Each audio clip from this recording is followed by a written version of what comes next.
This is Due by Friday, a weekly challenge podcast with Alex Cox and Merlin Mann. This week's challenge, hack your Kindle.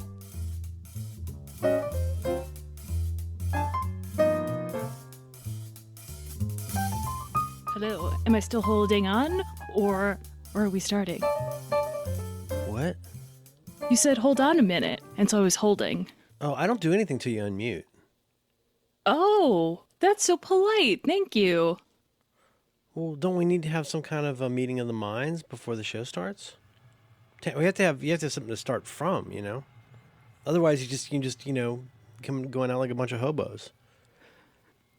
I think this is the only show without an official pre-flight that you have, or is... Yeah, Roderick and I talk for 30, 40 minutes before we start. Do you have an outline and, all the references he's going to make? Alex, don't be simple. It would be hard to write that whole episode unless we had a very detailed outline. Mm-hmm, We do you're right. rehearsals, get together, we do what they call table read. The thing is, well, it's hard to do because it takes... The problem is, okay, there's that joke where, like, if you recorded something for an animated thing, like, is that you? And if they cut it out, like, was that ever you? And, like, the problem is when we do table reads, there's supposed to be, like, 16 people there. John's mom is there. Uh-huh. John's daughter's mother/partner is there. Uh-huh. Uh-huh. Jason Finn. He's very hard to get hold. He's a slippery little guy. Well, you're a very busy professional. Does anyone I'm a very important businessman. Yes, you're a very, very important businessman. You're raising a son. You're the leader of a family. What happens when you can't make the table read? That's such a good question. You know what we say in my business, Alex? The show must go on. And so we take what we've got and we put that out. It's kind of like the New York Times, but bitter. Hi, Alex. How are you? Happy Wednesday. Happy Wednesday. I'm having a great Wednesday. Oh, I love hearing that. Tell me more. Oh, it's Matchy, my spouse Matchy's day off, which doesn't affect me, except that it means he could stay up late watching Black Mirror with me last night, which is very exciting. And now there's someone to distract the cats while I'm recording. It's wonderful. How active a process is that? I mean, you have to monitor pretty actively, but then you've got to always be ready to intervene, right? Well, you have to remember our cats are freaks. One of them has attachment issues because he was found in a dumpster. You have to keep detaching it from things? Yeah. Oh no, my Bluetooth speaker's attached to the cat. He's got a little U1 chip. I can't wait to see what we'll do with him. Makes him easier to find. Mm-hmm. Right? You just point your phone and follow the arrow and there's cat. Yes. Like for some reason it's attached to the side of the toilet. Matchy, I ask you nicely. Monitor the bad boy. Don't let the cat attach. That's attached. It has attachment issues. I didn't know cats humped things, but that's another, issue that is U1 Sexually? chip. Yeah. Well, his little ball sacks are empty, but Why did you drain them? not you cut them off. personally, but no, they're removed because if you've ever seen, that's why I said cut off. No. Cut into, and then you Oh. remove the testicles. Because haven't you ever seen a dog like from Varys behind... on Game of Thrones? No. It's very clear that his were, a clean break. The pillow of the stones. Yeah, he doesn't have any, like, if you looked at him, you wouldn't see two empty... Empty. So it's still got the scrota, but the contents have been removed from the bag, is what you're telling me. Correct. Oh. I'm surprised. Did you freeze his eggs? You should check. There might be some in there you forgot about. Oh, I know it's a long bit of people like, what do they do after if someone gets, your it's a long bit. People are always asking. removed, yeah. or they are like, oh, what happens when a body part most is of the body removed? parts are optional. Let's be honest. No. Oh, absolutely. Oh, you mean like do they? Oh, never mind. That's like that old joke about the rabbi, and he said, I keep all the foreskins. And I keep all the foreskins from, the brisses, right? And he says, I made it into a wallet. And the guy goes, oh, that's no big deal. He says, yeah, but if you rub it, it turns into a briefcase. Because of erections. Yeah. Did you understand that joke?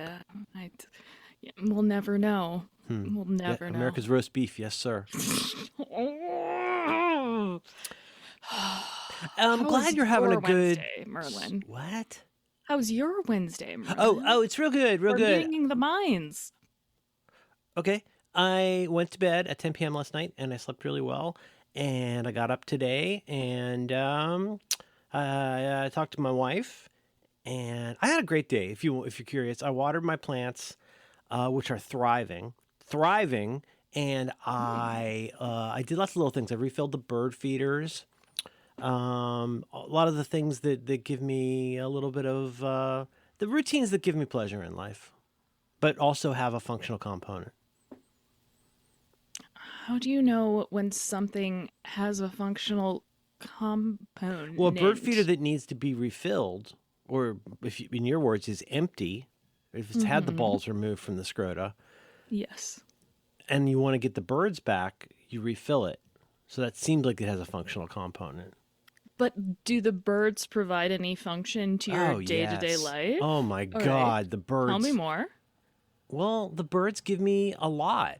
I've recently added, so I had a bird feeder that's been featured on my internet before, and then I've added 2 more bird feeders. And so we got bird feeder on the east side, and now I've added 2 bird feeders on the west side. And I'll be honest, it took a while for the west side to accumulate new members, but now it's going great guns. And all through the day, I look at the birds. And that's all I really need from it. I look at the birds. I observe their behavior. I'm learning the patterns of how a bird works. How is Do bird? they throw up signs depending on which side? Well, they don't throw up they're on? anything I see. They mainly take the seeds and fly away. Oh. What kind of signs? Oh my God. Like pick up after your dog? Well, no, I was making a unsuccessful. Well, I think I was making an unsuccessful joke about the east and west sides of your Oh, like house. a 90s rap Yes. battle? Yes. I'm very I glad don't that know. I'm explaining a joke. Well, I had a thought. I've had a lot of thoughts about this, and I don't have anyone to talk to about any of this. I wish I had friends that I could talk to about this. But it occurred to me that the east side is probably, I wonder if the east side was doing better. First of all, because it's better established, right? It's been there for a while. The birds know about it. There's pigeons and their spouses that come and dine together. A lot of finches. I got 99 problems, but a finch ain't one. They're almost always finches. And I find out because I take a photo and go, who's that little guy? And phone goes, Finch. It's House Finch. So in my Sibley's book, I keep remarking House Finch because I'm not a very adventurous birder.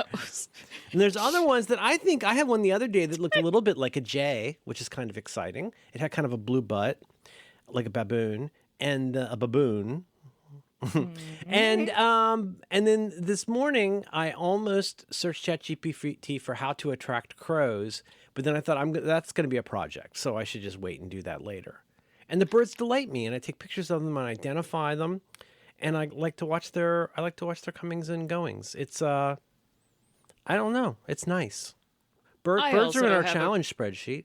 I also have a project which is trying to get you to become a bird guy. I thought it was going to happen. Why do you want me? Why can't I just really like a bird quickly. without being a bird guy? Because why when you does become a somebody type always of have to become a guy- type? Because then you do a lot of the work, and then I ask you the questions. Oh, okay. All right, and right. I get to enjoy the fruits of your labor without actually. I'd love to hand you my fruits. I would do birding. I just don't want to commit. The reason I'm avoiding it is, like anything, when your vocation or when your, how can I put this? When your avocation, your hobby, your interest turns into your job, it tends to lose some of its luster. If you like music, don't get in the music business. That's number one. Number two is poop. And I like birds, and I would be open to that. I don't see, especially if it gave me an opportunity to buy new binoculars and possibly a rangefinder. Because I think I've told you I'm very interested in getting a rangefinder, but there's an important reason I keep not ordering one. So if it was for my Okay, work, wait. You have mentioned rangefinders multiple times, but then we go off into some Gen X references that I don't understand. But so what is a rangefinder? It sounds very cool and fancy. What is it? So I don't need to look it up. okay. I'm serious. What is a rangefinder? So like imagine like, binoculars, right? Yes. But now imagine a monocular, and it's a thing you look through with one of your eyes. Must be nice. How do pirates do it?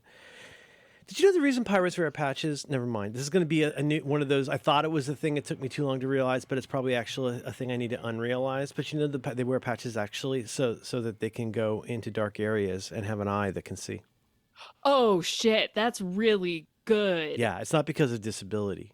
Oh, life Yeah. hack. Well, I thought it was the binocular. I'll have or to sorry, search. the monocular. I'll have thing. to. I'll have to. Well, binocular vision is very helpful for depth perception. And ironically, a depth finder is a device that you look through kind of like a little telescope. And I guess it's got lenses and probably some kind of electronics. And I've never personally used one, but my understanding is that you point it at something and it helps you determine to some level of certainty how far away something is. This becomes very How? important in navigation. This- do oh you follow my do you follow God. the history of clocks and navigation? Have you looked into this at all? It's fascinating. Like how we got beyond- latitude and longitude and stuff like that. Outside of going into light research around the podcast S-Town, no, not Okay, really. well that's probably the same thing, I imagine. Yes. Well, I say this because I don't want to become a clock guy. Like, Oh I feel shit. like Believe me. Oh fuck you. You Do are you so remember not how in danger of excited becoming a clock guy. Don't worry about that. I don't think so. I don't No, know. you'll be like one of Remember- those guys that buys nice guitars but doesn't know how to play guitar. No, Oh, that's my it's- new Rickenbacker 330. Oh, nice. What do you like to play on it? I just polish Smoke on the water. It's a classic. You should be playing so you want to be a rock and roll star.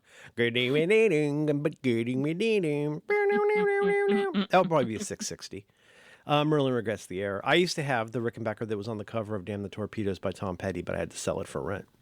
No, I'm sorry. Google That Damn the sucks. Torpedoes. It's a really nice I Rickenbacker. am right now. And I don't understand how that works. It must have two lenses. It must bounce off something. Please don't attempt to contact me about this. I'll get there when I get there. And I think I mentioned to you the reason that this keeps coming up. If this wouldn't keep coming up, if I found a rangefinder in my budget that did something that I understand. Now here's the problem. What do we do when we're not sure about something? We go and we try to learn more about it.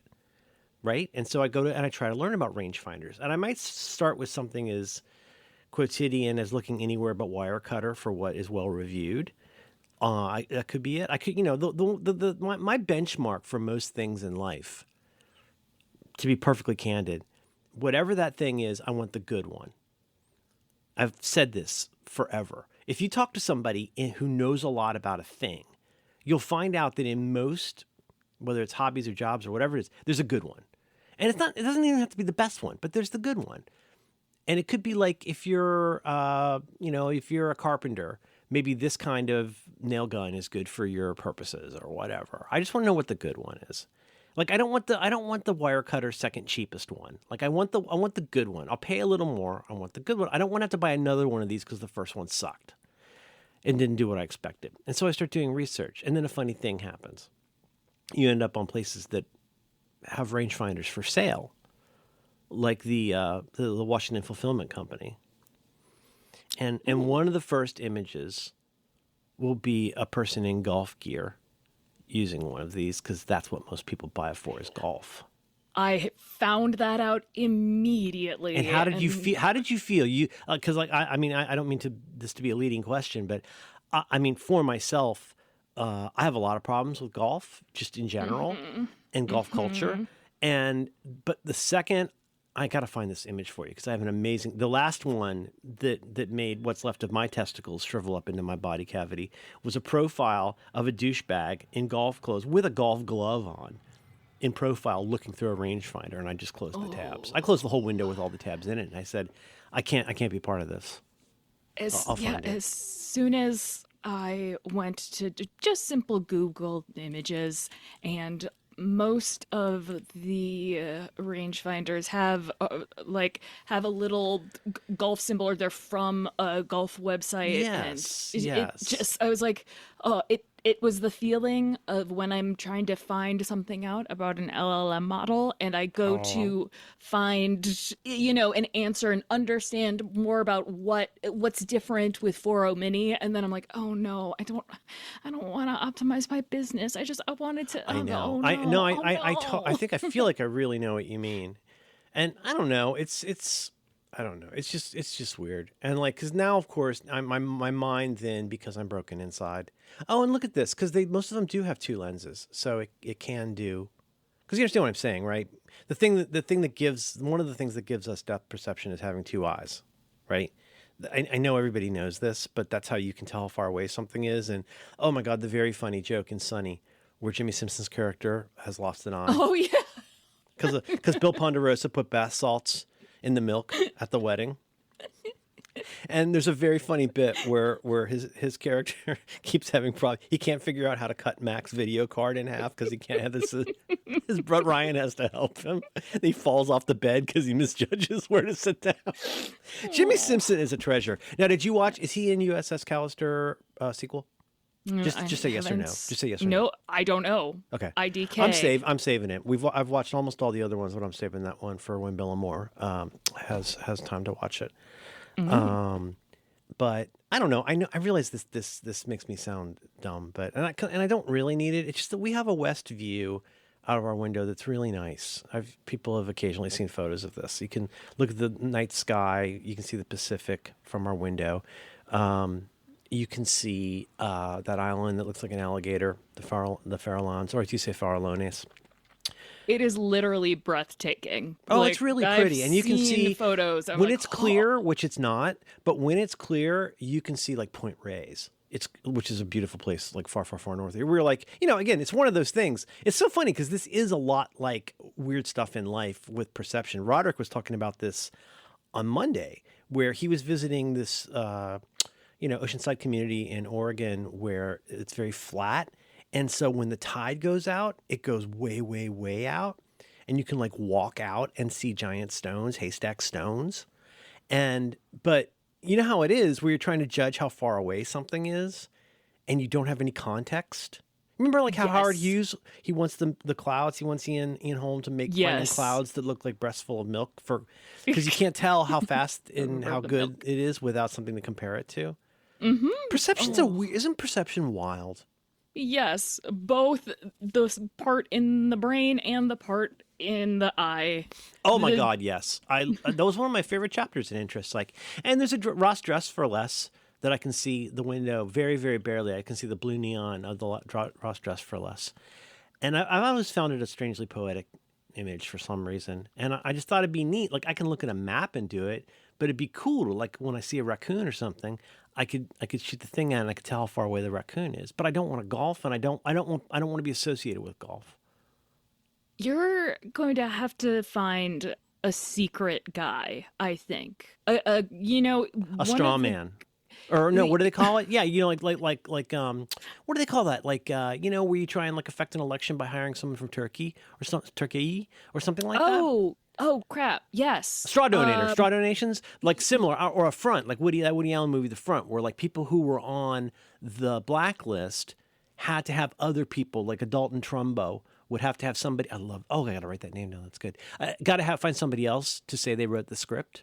That's what the movie The Front is about. Dalton Trumbo was one of the.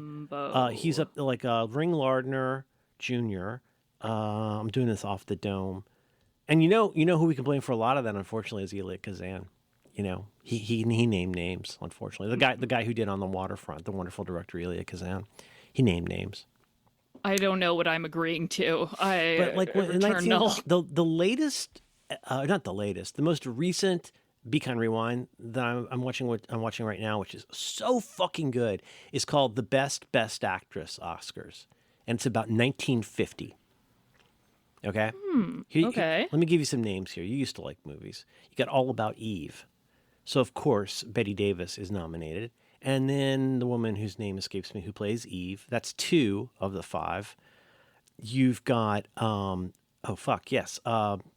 Boulevard. You've got Gloria Swanson.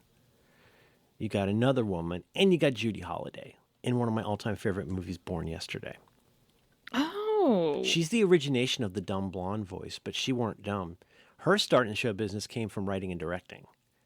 What? And then This Daryl Zanuck. sounds like something I should know. Daryl Wow. Zanuck felt her up. She wanted to get out of the business. Everybody said she was too Jewish and fat. And this is go Google Judy Holliday or look at that GIF I posted last night.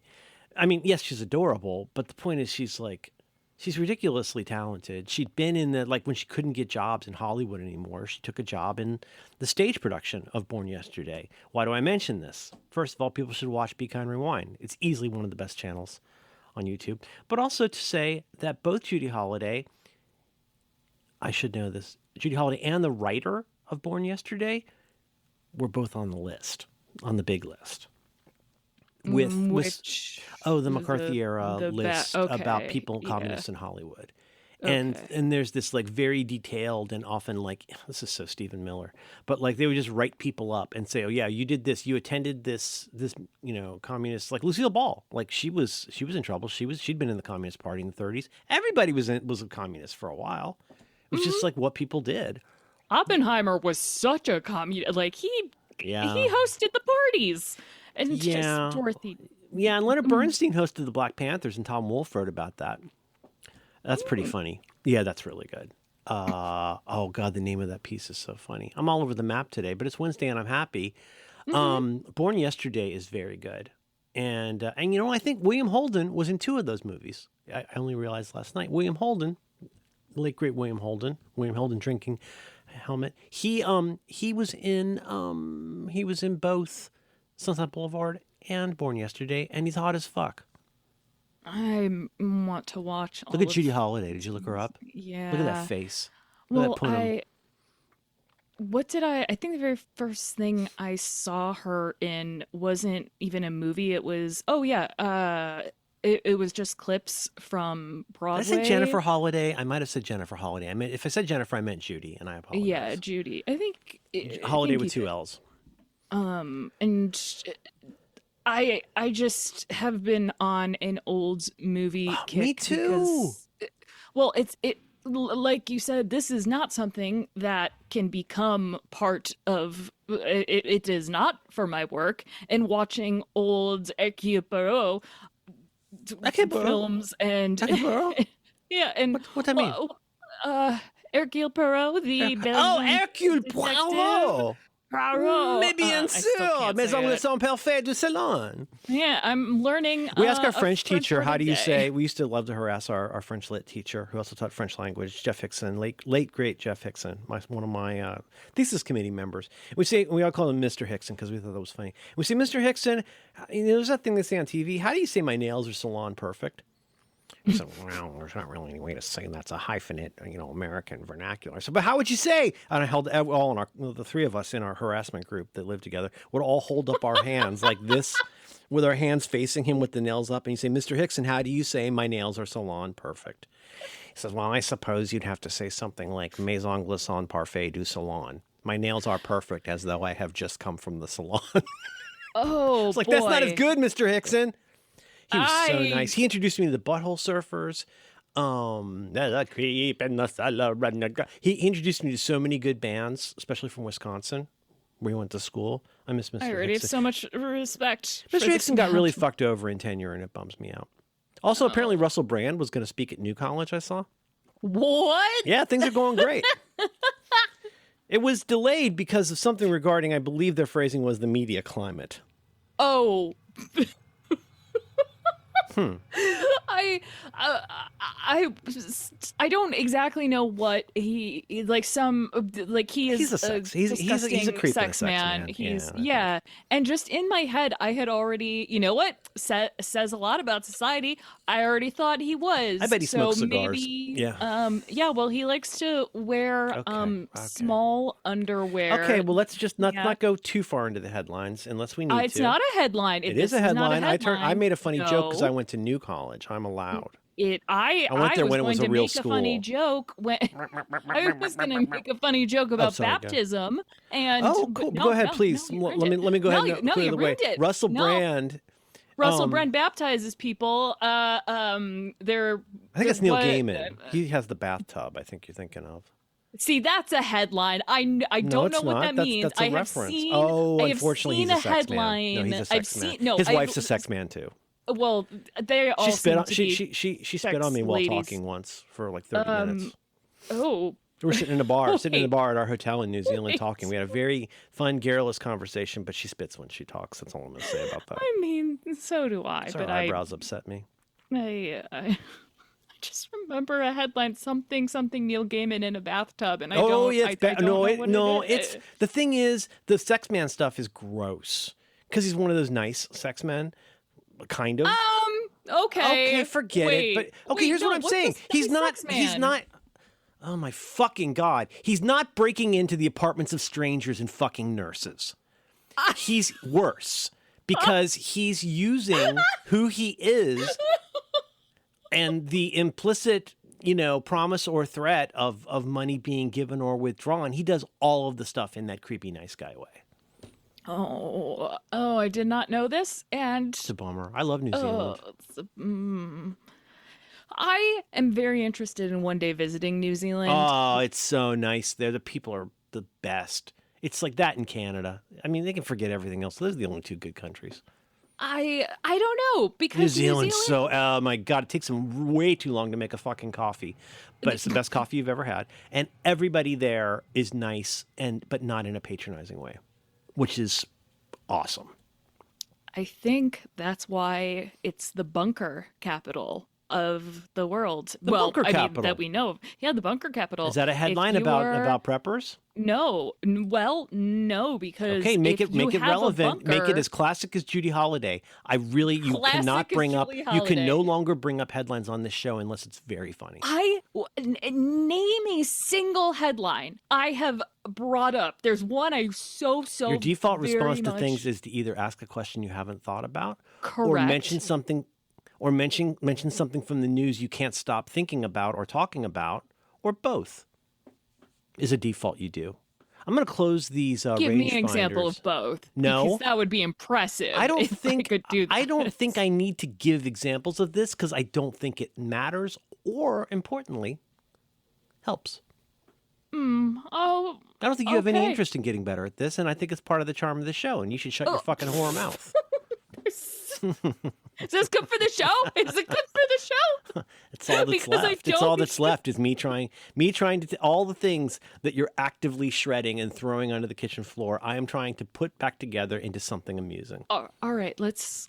I'm under the table. I'm helping pick What does up that the mean? shreds. Which table? Oh, the silver table.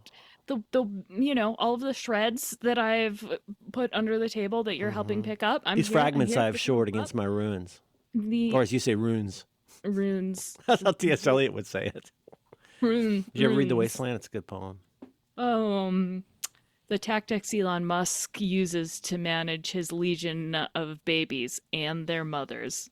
Now I'm done. Okay, I just had to. What was that? That was a headline. Oh, if that's I'm really going to be funny. accused of bringing up headlines, I just am going. Oh, that's a great strategy. Should. That's going to work for That's- Russell Brand too. Whatever I'm accused of, I'm going to do more to make Merlin mad. Remember when we went to New College and it was a good school? Not really. That's a really, really good point.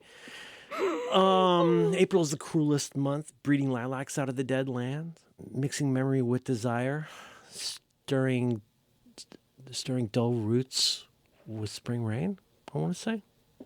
Winter kept us warm. I don't know the whole thing, but I know that much. And I know it ends like this. Shanti. Shanti. Shanti. Did you know I made a pop song out of The Wasteland once? Come take a walk with me through hell, well done. We'll play at a game of chess.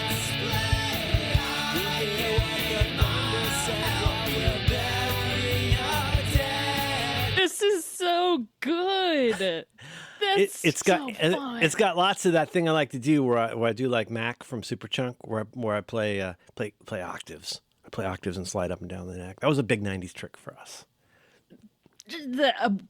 I'm just like, because that's Oh, did so you like- did- delightful. I don't remember this at all. That was done Oh my gosh. entirely on an iPad, except for the vocals. I could tell from the The drum. guitar, the guitars and in a drums are good pretty way. standard. Yeah. No, but that they're used to be my. good, though. Thanks, Like- man. I always wanted to see. I wanted to go as far as I possibly could on the whatever 8 tracks on an iPad before going over to the Mac to do vocals and occasional guitar or bass stuff. But I think that one is entirely no. The guitar. I added that guitar, that guitar, and too much compression, and it doesn't sound like a real song, but I like it. I kind of wrote that. I wrote that terrible lyrics, like the dumbest fucking literary joke you can make. I did that part in college, and then I recorded this in 2012 or so, something like that. Is that right? I don't understand Apple Music. I don't understand how I do anything in Apple Music. Go to album. Go to album and library. Yeah, 2011. Damn. I got lots more. I got lots of really good ones. I got one that's based on an old Jewish anecdote saying from Hillel the Elder. Oh. Wait. Was this for? Oh, No, I was for smoking a his- cigar downtown. Do. Hillel. Then when I was having a cigar downtown at the cigar shop at the time, probably trying to write a book, not writing a book. And I was talking to this guy who's a rabbi, and we were talking, or I don't know if he's a rabbi exactly, but he was super Jewish adjacent title. And he was telling me about something that Hillel the Elder said. And I think this is, you know what? Can I just say, you know that word you love, agency? Yes, sirree, I do. I think you're gonna like this. Not now. Yeah. So, if not now, then when? Oh yeah. So here's what he said. He said, if I am not for myself, who will be for me? And being for myself, what am I? And if not now, then when? Oh, that's really good. Isn't that pretty fucking good? That's really, really, really good. If I am not for myself, who will be for me? And being for myself, what am I? And if not now, then when? I can send you that one too. We could just listen to my. Would you like to have an episode where we just listen to my my old music? I think you should put out like a Merlin EP. I got to figure out where to just put. I see the original dream, and I talked to 2 of the other guys from Bacon Ray about this. Was to take everything Bacon Ray has ever done and put it up for free or whatever, just to have a place to host it. Just because I'd like to have access to it, and I'd like to be able to point the occasional person to it, and I'd like to do that with my oeuvre too. I just need a place to put it. I don't want to deal with commerce or anything like that. I just don't want to have to host it on Libsyn or something. And then make an interface for it. You can put things on Bandcamp for free, and it does have. Really? Yeah. Huh. You don't need to. I could do that. Yeah, and it's nice. Okay. Hit the next one. We'll just listen to one verse, right. verse of this. Tell me when you're ready. All right, 3, 2, 1, click.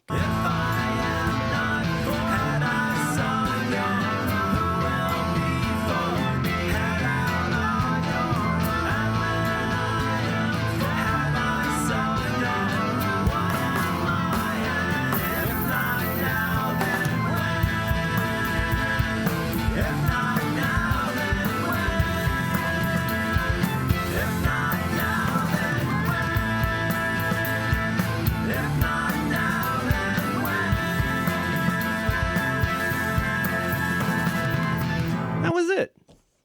Isn't that pretty? That was all on an iPad. It's really good. I like music. You can't make me stop liking music. Hey, everybody, don't be sad all the time. Go make a thing and watch a Judy Holliday movie. These are all options. Everything will still be bad, but you won't feel like you have to monitor it all the time. Oh, yeah. Cry during an ad that is a rock opera. It feels good. It's nice. Oh, that's so nice of you to say. Thank you. Yeah, you know what? That would be a good project. Challenge put up everything you've ever recorded. I like to refer to it as my oeuvre, partly because I think I'm a pretty smart guy. I've never spelled oeuvre right on the first try. I say it, It's but the I don't know. fancy diarrhea. Fancy diarrhea.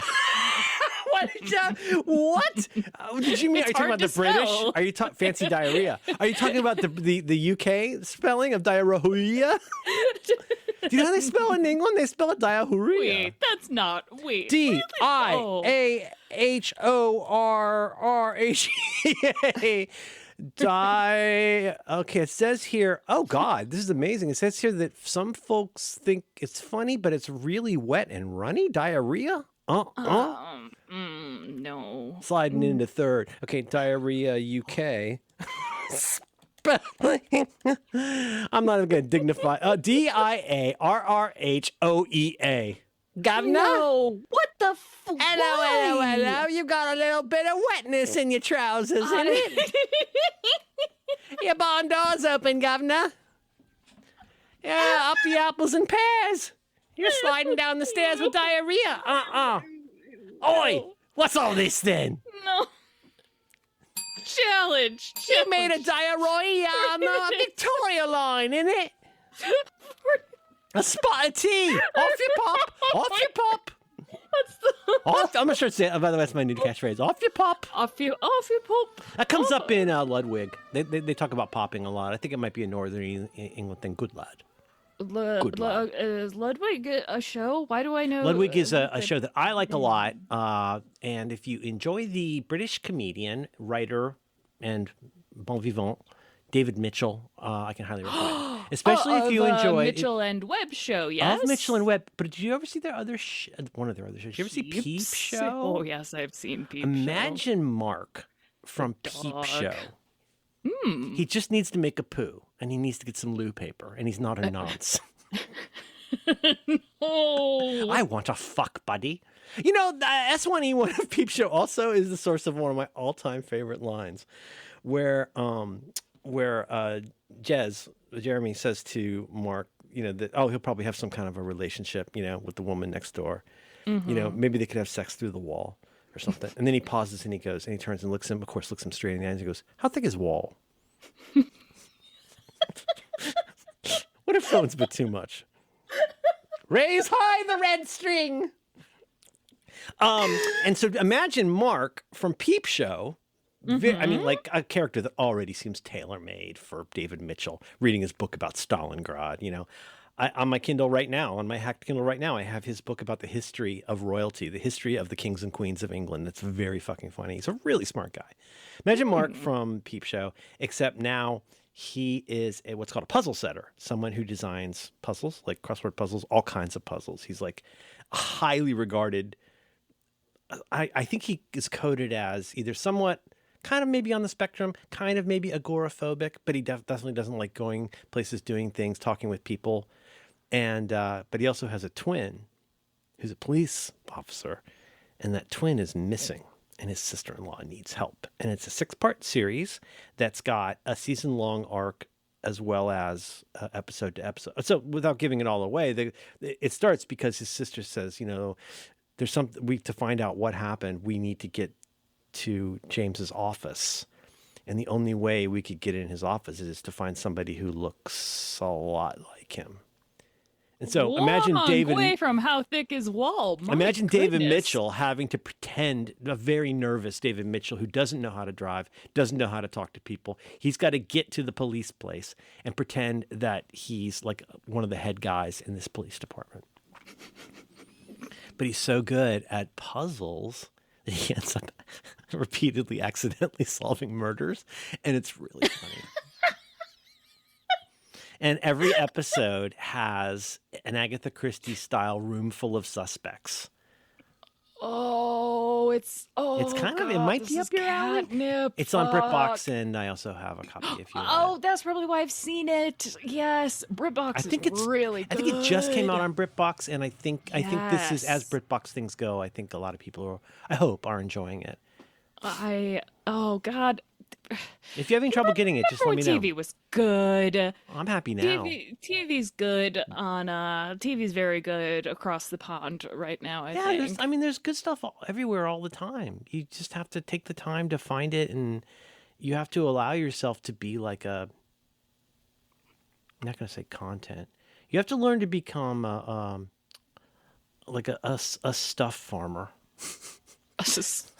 You have to, or a content gardener, or I don't know. You've got to go out and look for stuff, and not have your brain fucking, not you, but like just everybody.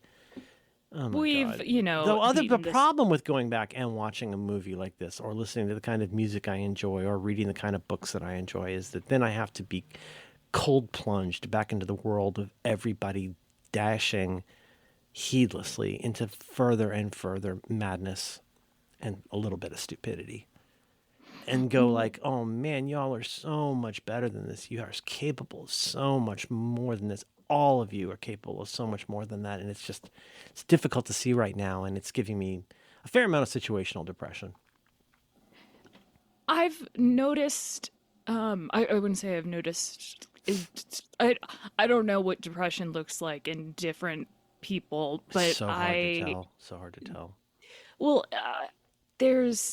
it's difficult for me now to figure out whether or not my friends are, I don't want to say causing, No, but I know. encouraging their own, and I'm not saying, I'm saying like they are immersing themselves in it because to feel joy is bad. That's I like that. I'm sorry, we've talked about this before, but you know, the guilt that I occasionally feel for the amount of joy. It feels really at least selfish, and maybe even careless, to not be anything but depressed all the time. And I guess I will have the temerity to say it oughtn't take privilege for you to give yourself a break from that, and to think that you and the world are capable of more. And the thing I can't say publicly is ask yourself how the last 3 months of how you are has helped the world. Yeah. And I don't think people do that. And as useless as I may be as a carbon life form, I've given the world a lot more in the last 3 months than a lot of other people. And I think it's because they haven't stopped to look at how they are is actually helping anything. That's my opinion. I think it's a bit more of an opinion because it's just I can see the people, you know, the way people that I respect who have made amazing things.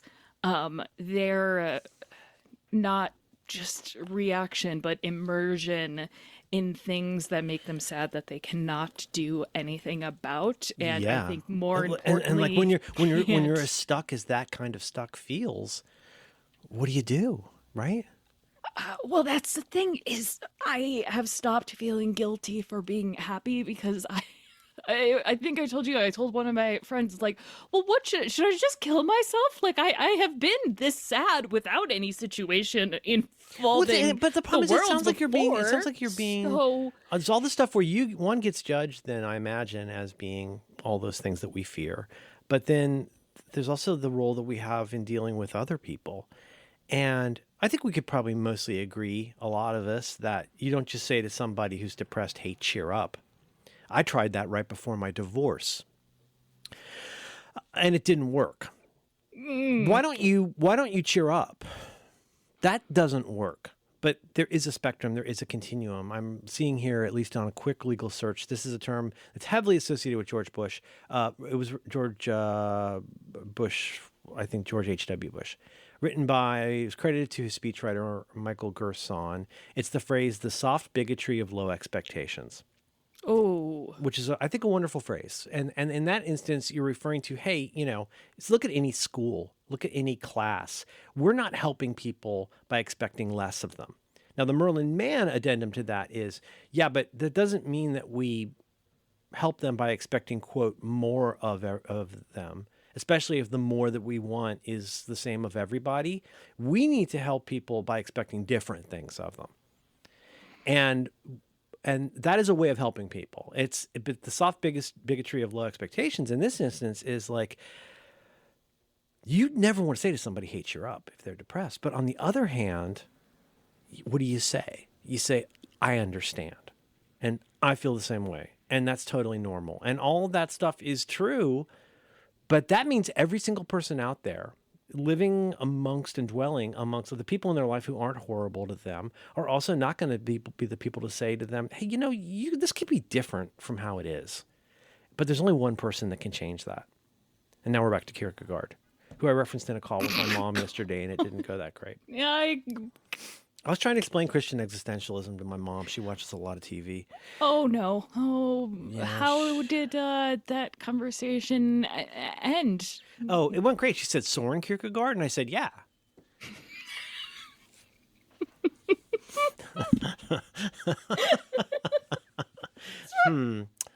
Anyway, You can't I say said, and cheer that, up Mom, is why with it's called it. faith.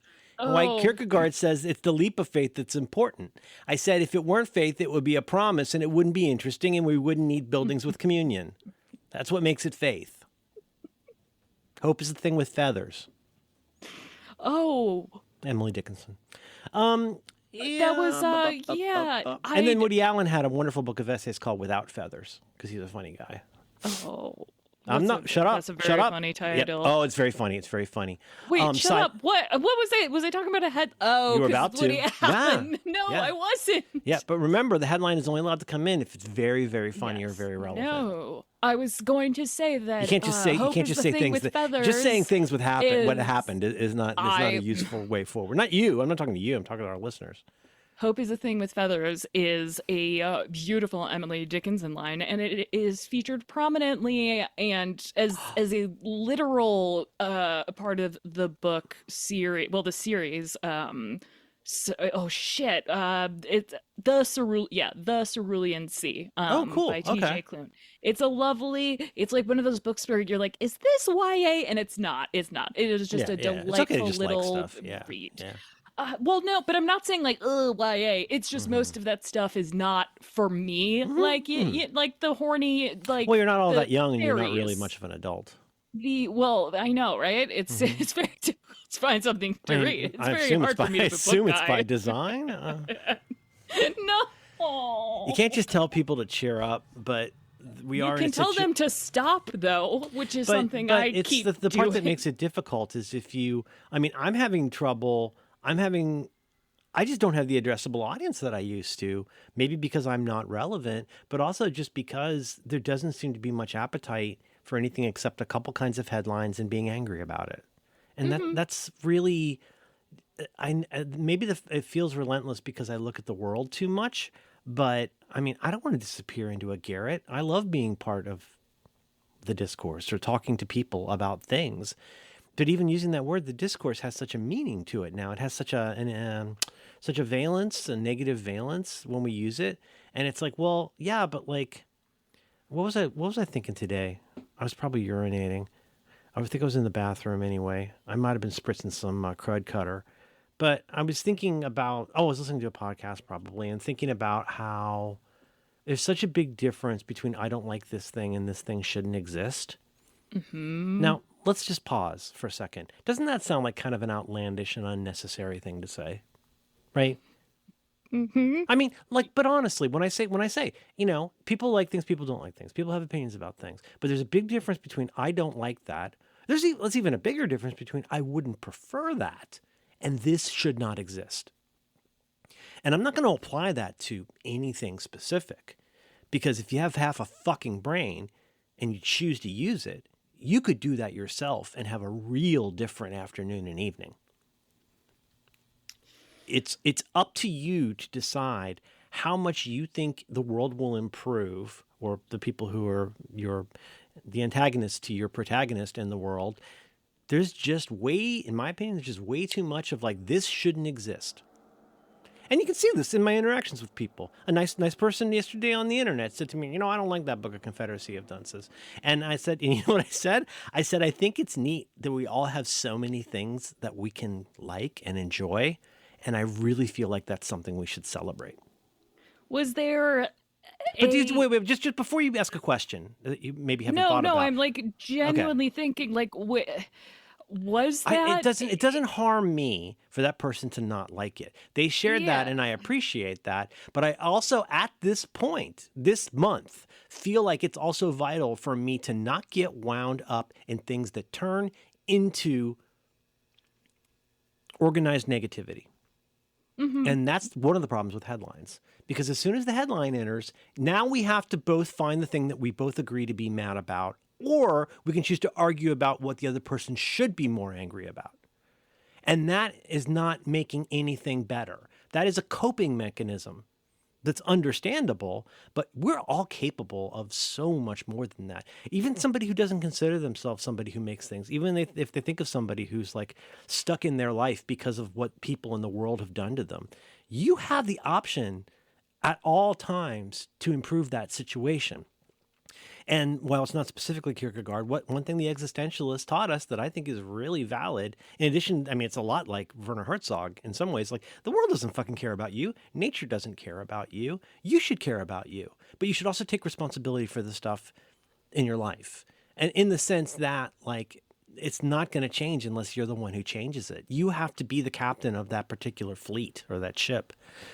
I think a captain wouldn't run a fleet, but do you follow me? And like, but you can't say that because it sounds like you're being mean. Like, don't you appreciate how sad I am about everything? It's like, yeah. Do you have any fucking idea how sad I am about everything? Do you have any idea how much of my life you have no fucking idea about? Mm-hmm. And I'm not saying that like, oh, go be, me or whatever, but like we all have that. But there's always been a worse thing happening. And people have somehow found a way to make art and to thrive and to connect with other people way beyond.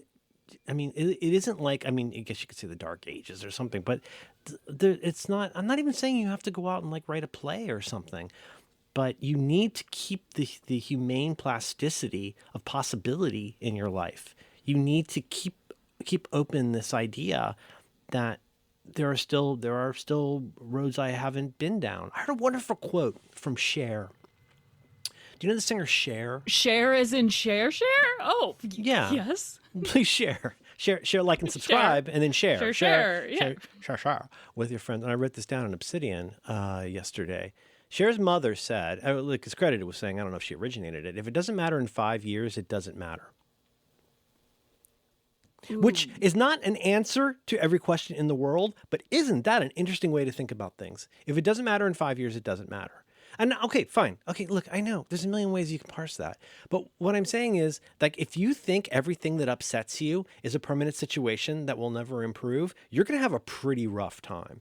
And if you think that having that rough time does anything to mitigate against that badness, how many protests can you go to?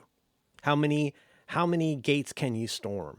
How do you continue to have some sense of personal integrity in the face of stuff that makes you very, very, very unhappy, especially when everybody around you is also very, very, very unhappy? How do we lift each other up and give each other the chance to see something beyond the end of our nose? Must be nice. Did you? Don't ask me a question about drugs. Don't ask me a question about drugs or coffee. What? I swear to Christ. No. What? No, I was going to ask. I'll play you another song. I've got so many more songs. I got older songs. Shush. I was going to ask if you read the thing, the little blog, I suppose, I wrote the other day, and no. I guess. Okay, well, you made me feel smart because I said. Where'd you write this? I completely agree. Alex Cox, not me. But what is really difficult is that right now, I guess they wouldn't even necessarily call themselves conservatives or even right wing, but a lot of people who aren't sad are associated with, injustice. The people feeling joy are seen. The people who are like enjoying all of this. Yeah. But no. I'm not those. I'm not talking about like the fucking I'm sorry. terminally online is there a way you can psychopaths. describe what you're talking about without using cliches? The people. Just say what you mean. Online who are. Who are you talking about? Just I guess people who do not have any sort of, or at least they don't think of themselves of having any sort of political affiliation, and their world is, I don't want to say small, but they really, whether it be tech or working at a library or whatever, they really like their jobs and their, I guess, normal posters. If it's X, the Everything Out app, or Blue Sky, or whatever, and you don't really run into those folks often because the currency of social networks are, tokenized misery. And if you're sharing something and it has the little asterisk of it's not helping a specific thing that you care about, you're seen as callous or problematic. And then if you're not, if you do not care about being part of the discourse, if that's never been part of your identity, you just leave. And then the cesspool of despair just continues to grow. And That's so lonely. It's all so lonely. That's yeah. I mean, isn't that kind of part of it's- it? It's really it's isolating.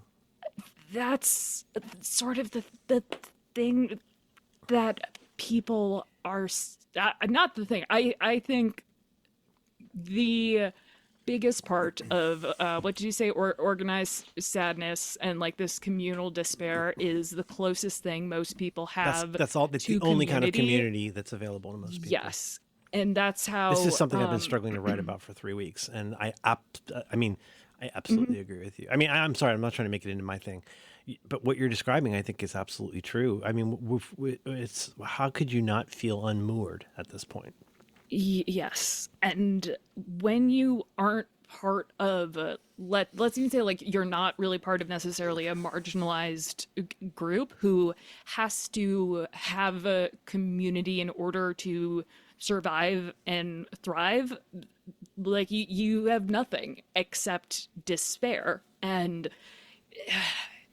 there will be people who can congregate around a church, we talk about, those people aren't screaming and posting unless you are a Marjorie Taylor Well, Greene they've got type something person, to or it if other you're- than just the angry part. yes, And to they say have otherwise is a little dim, but but no, there's pressure everywhere to be all kinds of ways. But that's something.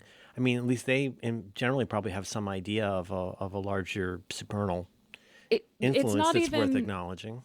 well, it's also an option. For a lot of people, there's just no other. They see it as no other option except being a part of the internet discourse, because that is where their friends are. That's where the social. Not just their friends; it's where the currency world is. And but it's No, but I the mean, world isn't you're also just you're there. into. No matter how much of a poster you are, probably mostly you're 10 to 1, 50 to 1, 1,000 to 1, especially if you look at least stats I've seen about how social media actually works in terms of who posts what. But you're taking in so much stuff from so many different places, and it's like you're pecking at that bar, hoping that the pellet falls out that'll make your day different. And sometimes making your day different just means getting a little bit more angry in a way where you can agree with another person about what we're both angry about. Well, why is it taking so long in this doctor's office? Why is the person at the DMV kind of a jerk? Like that we find on an airplane. You're stuck next to somebody in an airplane seat and you complain about how long it takes on the runway. All completely understandable ways to forge a relationship with a stranger based on something you both don't dislike. That's what we've got.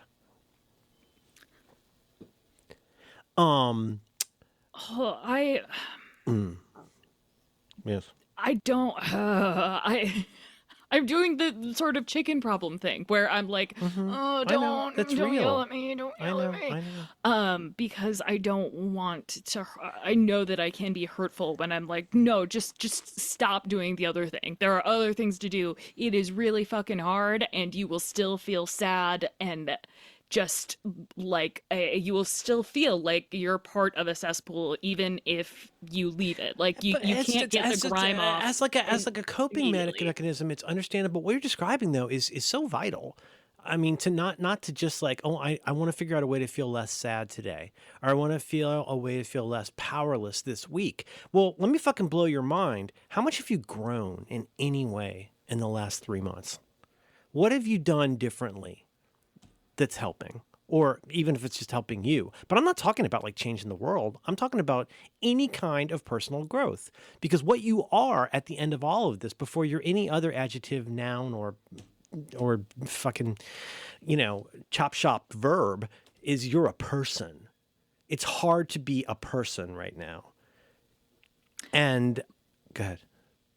I'm ranting. I'm ranting. And I'm sorry. No, I think most people would rather be sad than alone. If you had to choose, it's like, do I want to be lonely or do I want to be sad? That's why bars exist. Right. Yes, like that's that. I was going to make the junkie analogy, but that's yours is better. I really wonder what I would be like if I was just either 5 years younger or didn't.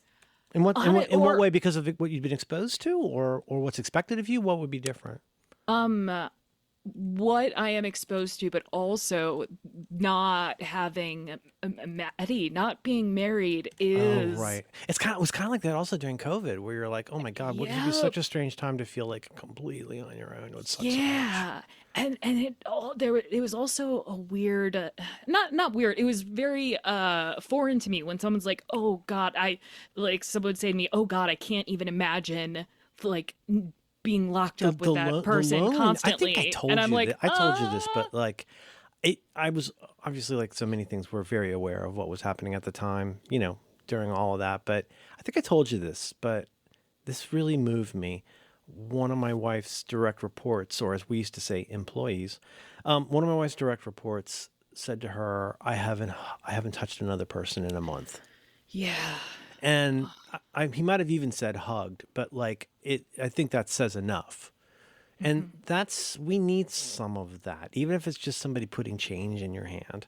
Like, we need to be around other people. We are like the velociraptors, I think we are herd people. We're just big dogs with mortgages.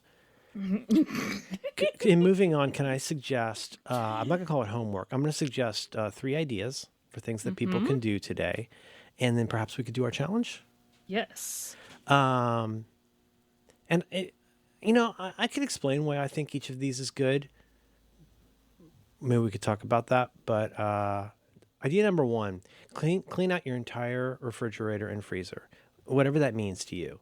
For me, that often means throwing out like old leftovers. Like, actually pick up every bottle or condiment in the refrigerator, look at the date, and decide how you feel about that. And if you don't feel good about it, throw it out. Here's a good strategy for doing this that I've learned over the years. On my left, I have my compost can, and on my right, I have the recycling bin. And I'm able to throw a lot of stuff into that compost and then throw the container it was in into the recycling. I'm going to say it again. Entirely clean out your refrigerator and freezer, whatever that means to you. But I want you to really get in there, and I want you to go and find that frozen piece of protein that's been in there since Obama. I want you to get rid of all that stuff. I want you to entirely clean out your refrigerator and freezer, whatever that means to you. If you want to like clean it entirely out and like clean it with liquid, I don't care. But I want you to do something very specific that you can control a little area. It's something in your little world. It will make your world better, and it may make the people with whom you live have a better world as well. Entirely clean out your refrigerator and your freezer. Number 2, I want you to pick up some trash, whatever that means to you. Now, that could be in your house. What I would suggest, spend at least 5 minutes somewhere doing nothing but looking for trash, picking it up, and putting it into the bag that you brought with you. Now, your job is to fill that bag.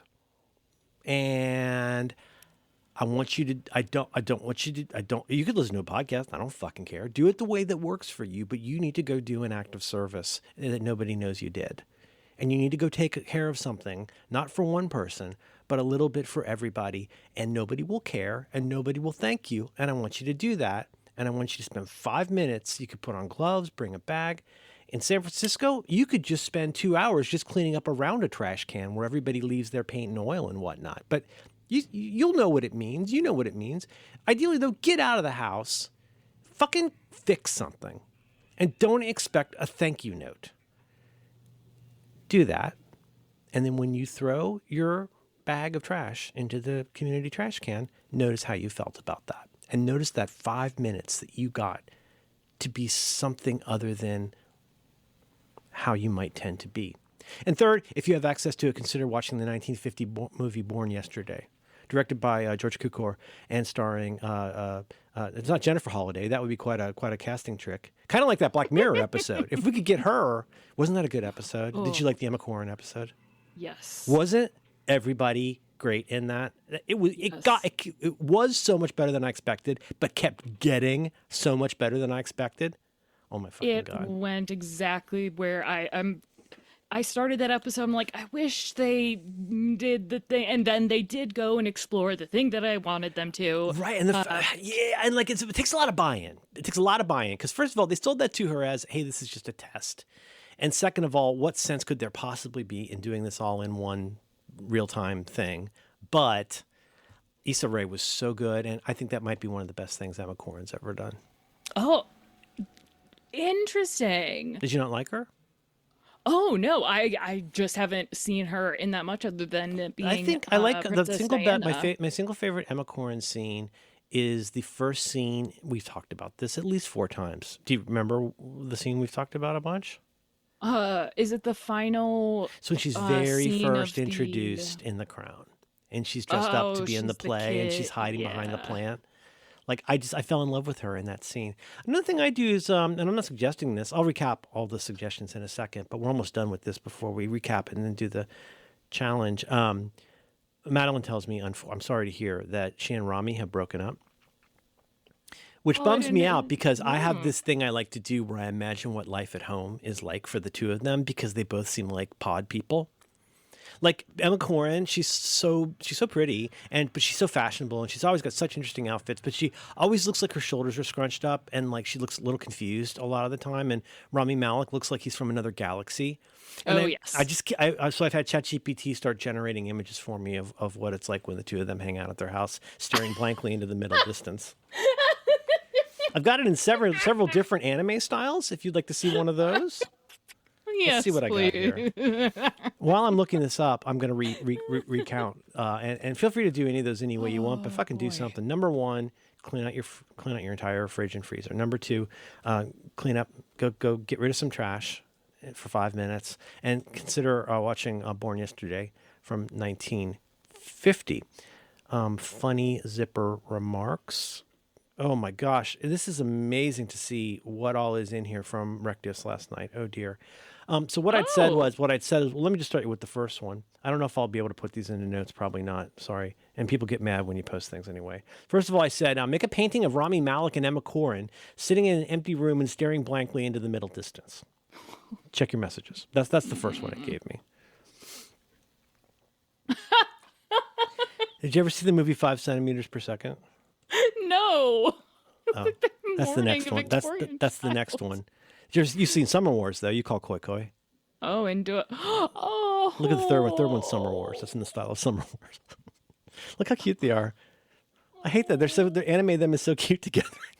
They're so cute. It's so sad. If only we were anime. That's going to be my new country ballad. My eyes are big and round. Got 6 irises riding a hound. Rami Malek. Challenge this week is to hack your Kindle. Did you hack your Kindle? Oh, well, Life hack. I did.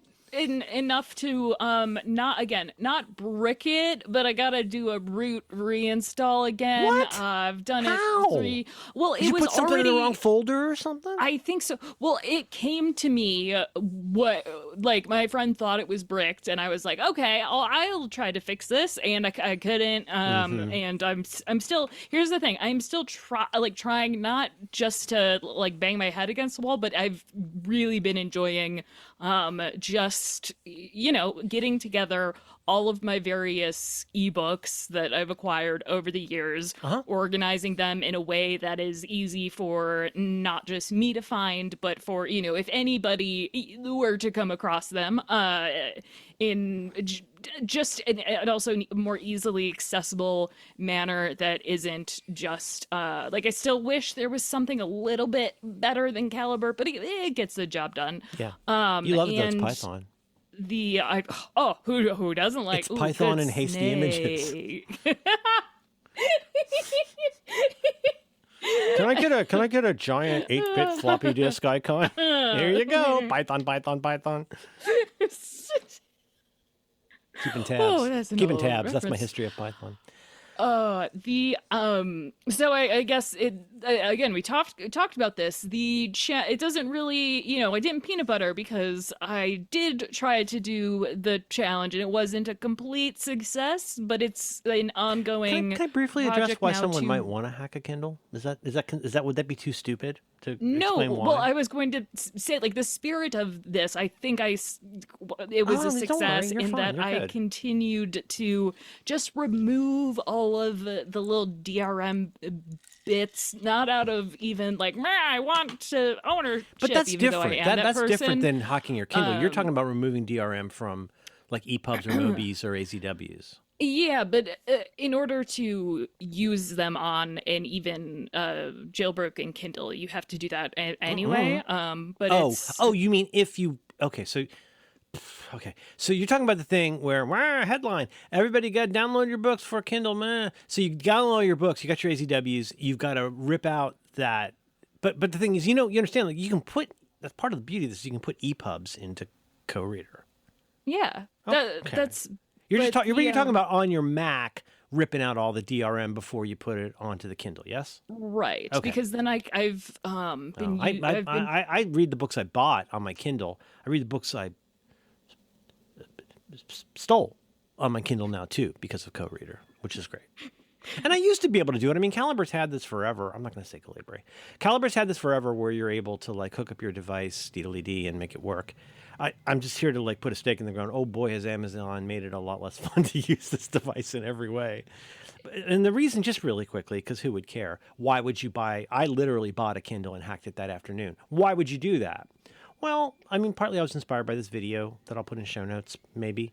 But and I don't want to get into the politics of this. You bought this device. It does stuff. It's just that in candor, it's not a particularly, there are some good hardware and software things about it, but not a lot. It is basically a vending machine for Amazon, and that's how they like it. And I understand why they have that point of view. I don't share that point of view.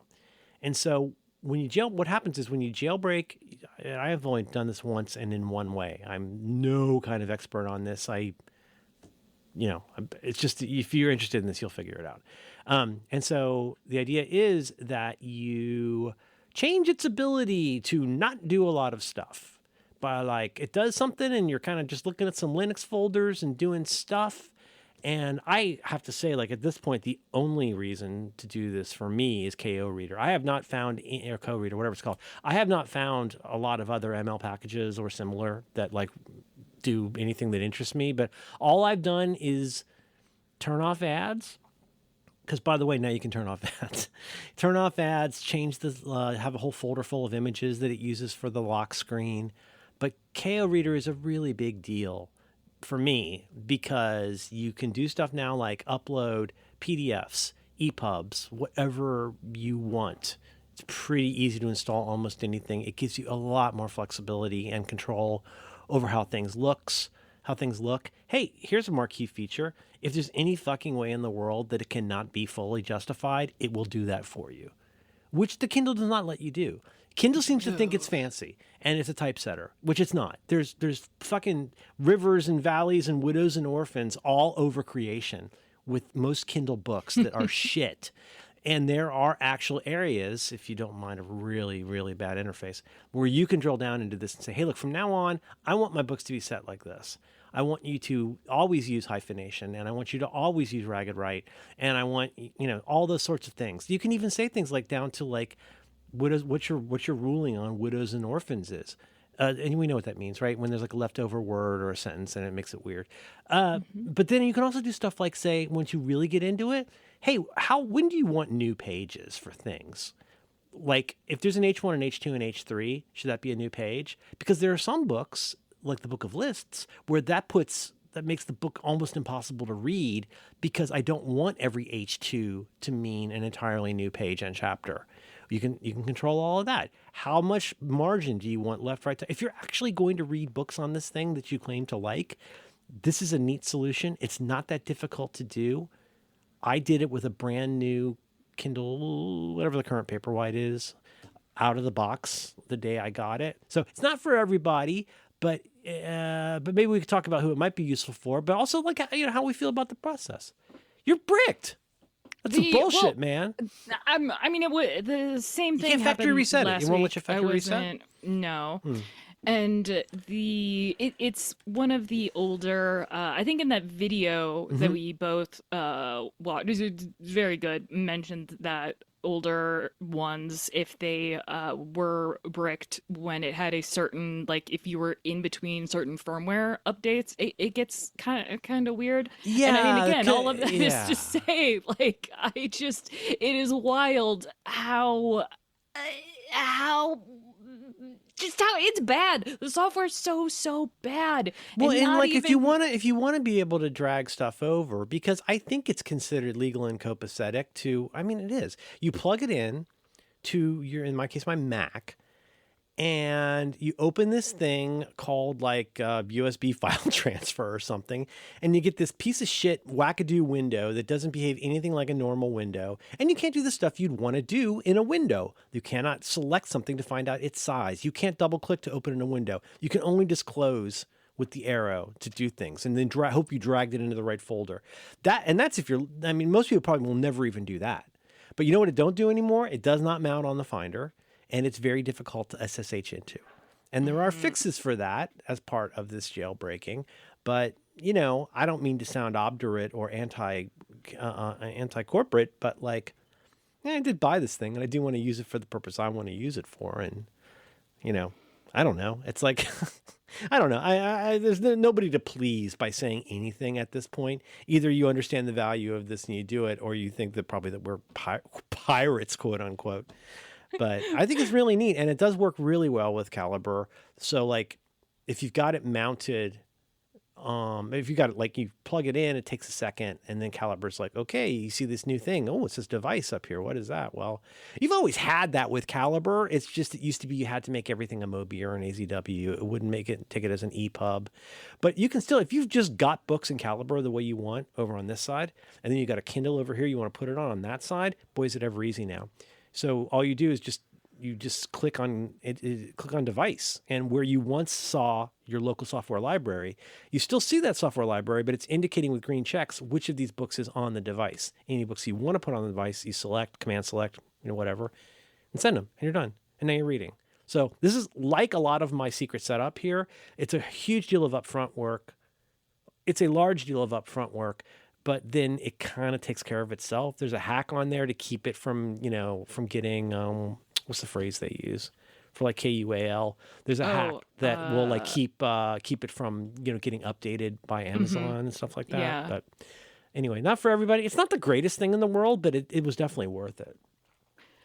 The thing is, the upfront work is,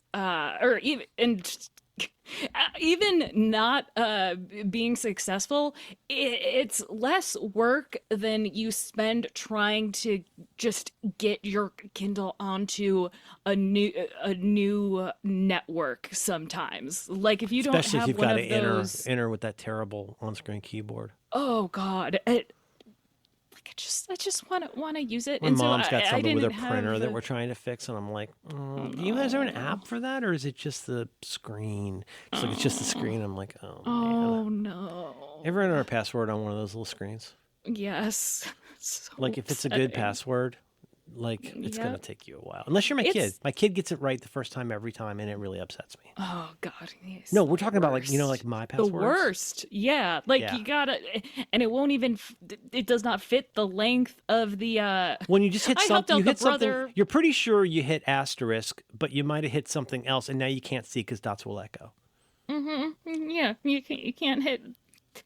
Brother There's no printers eyeball. used to have Brother show printer? password. No, Sister brother printer? I'm going to bring up a friend of mine, Brother Printer. Get up here and speak some truth. Hallelujah. I'm a church-going minister. I introduce people. This is Alex. They got a brick. Hey, bro. Hey, brother. Hey. I won in an army. You know, it's so great when he gets confused. He ends up at the housekeeper's house and he finds the giant hand chair. That's so funny in retrospect and in prospectivity. Because first of all, it's hilarious because his mother threw that chair away or gave it to the housekeeper because she hated it. But it's also funny because it's one of several hands that appears prominently in that season before he actually loses his hand to the loose seal. I must so have funny. seen it more than 6 times, and I still swear every time I see a new hand joke, they're just The one on the park everywhere. bench is really Yeah. funny. That show is so funny. So we hacked our Kindles, and I don't know. Here's the thing, you guys. And I'm going to leave now because I got to go do this. And but here's the thing. We're doing a thing now. I didn't ask you if I could say this. Can I say this? Oh, wait, real quick. I You did there. put Co-Reader on an Android device, so I'm device. all set. That sounds like a Steely for- Dan song. And anyway, I'm Two Co-Reader robots is can't make it work out. Android divorce. Do. well because I want to see if I I still enjoy e-ink and I don't have a working e-ink device, but you know I'm a book guy. And the Reader Readwise app is still the best. What are you talking thing I've about right found. now? The Reader Readwise app. Okay, you but know, what does that have to do with a Kindle? You're talking about you're saying when an it's- Android device. You're saying you Divorce. divorced it from it's an Android divorce phone, and you put what on it? Divorce. No, you can put What device did you put what on for what reason? I put Co-Reader on an Android phone because I hope that I will be able to get into e-ink devices, but not a Kindle, because they also have it for Kobo and all this other so stuff. confusing. You will put it on an Android device. Yes, you because can put it- eventually, but that's not an e-reader because you're saying Because you're then you bummed can that sync you're it up. Yes, because then if you carry around because you can use it the same way you would a Mac, but if you're traveling and you only have All a right, little everybody, let's give bag- our thanks to Brother Oh my Printer. I think God. they're having a Oh, difficult day. I'm going to ask Brother Printer to no. step down from the pulpit. Okay. I got, okay. I cede my time. I cede my time. Android, ink, divorce. Well, they have a song called Haitian Divorce, which is probably what made me think of that. But then with Android, I thought a little bit for a second of Radiohead. But then Android Divorce would be a pretty terrible Steely Dan song. It would also be really sad. It could be really, yeah. They're like that. They're like that. They can really make a person think. Is there gas in the car? Yes, there's gas in the car. Clean this mess up, us we'll all end up in jail. The test tubes and the scales, just get them all out of here. Is there gas in the car? Yes, there's gas in the car. That's a song about making LSD in San Francisco. It's about a guy named Owsley. You thought I was going to ask you about drugs earlier. What was what was the drug thing? I've written down here drugs. Drug thing. I don't. You said before, you're like, before you ask me a question. Oh, or because give a sometimes when I have a headline. rant and I could tell you think it's not terrible, then you say something to me about my medication, sleep, or coffee. No. And I wanted to cut you off at that and just let me be a person who's here.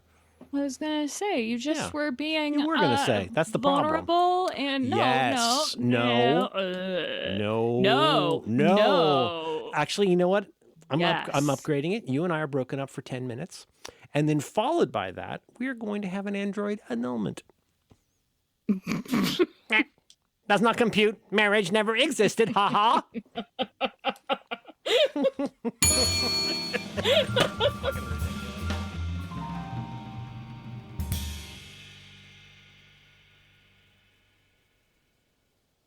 Shanti. Shanti. Shanti. Shanti. Shanti. Shanti.